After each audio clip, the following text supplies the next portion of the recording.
Good morning, कैसे हो आप सभी guys. First of all guys, आप लोगों को थैंक्स यार इतने सारे कमेंट करने के लिए, इतना सारा प्यार देने के लिए। जो मैंने पिछली वाली वीडियो बनाई थी लंदन पे, उस वीडियो पे इतने सारे लोगों के कमेंट आए, लगभग हजारों लोगों ने उस वीडियो को देखा। मैंने उस पर कमेंट पढ़े कई सारे लोग के जिन्होंने किए हुए हैं कि भाई आप इसके लिए ये बताओ, क्या हम 10th और 12th के बाद कोई जॉब कर सकते हैं क्या लंदन में। मैं आपको बताऊँ, बिल्कुल कर सकते हो आप। कई सारे जॉब्स हैं छोटे मोटे जो आपको मिल सकते हैं 10th और 12th के बाद। इस पर कितनी सैलरी मिलती है, क्या क्या रिक्वायरमेंट की जरूरत पड़ती है, सारी चीज शेयर करूंगा। मैं आपको बताऊँ, ये काम आप बेसिकली स्टूडेंट वीजा या फिर विजिट वीजा पे कर सकते हो। इसके लिए आपको कोई वर्क वीजा मिलने वाला नहीं है, मैं पहले बता रहा हूँ, ठीक है। पहले मैं जॉब्स बताता हूँ कौन कौन से जॉब्स हैं, उसके बाद मैं सैलरी बताऊंगा क्या क्या सैलरी मिल जाती है, उसके बाद मैं रिक्वायरमेंट बताऊंगा जो आपको जरूरत पड़ेगी, ठीक है। पहले मैं जॉब्स बता, देखो मैं आपको बता दूँ, काफी सारे होटल्स रेस्टोरेंट में एज अ वेटर का काम कर सकते हो आप, एज अ क्लीनिंग का वर्क कर सकते हो, ऑफिस बॉय का वर्क कर सकते हो, एज अ ड्राइविंग वर्क कर सकते हो आप, छोटी मोटी डिलीवरी वर्क कर सकते हो, ठीक है। ये सारे काम आपको 10th और 12th के बाद मिल जाते हैं। एज अ हेल्पर का काम कर सकते हो, पैकिंग वर्क कर सकते हो, ये सारे काम आपको छोटे मोटे मिल जाते हैं। इस पर कितनी सैलरी मिलती है पहले शेयर कर, देखो सारे की अलग अलग एवरेज सैलरी बात करें तो लगभग 10 यूरो से लेकर के 15 यूरो तक आपको पर आवर मिल जाता है।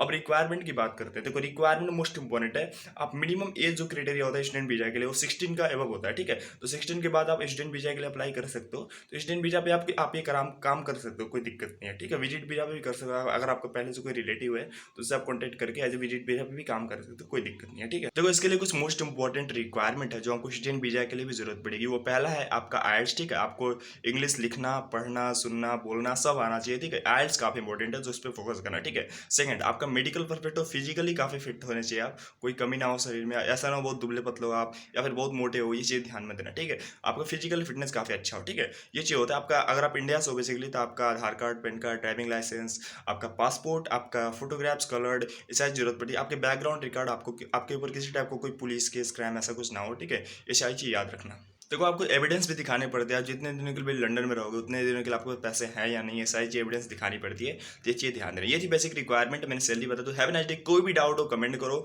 मैंने जल्दी जल्दी सारी चीज बताई, कुछ छूट गया हो तो कमेंट कर देना। Have a nice day.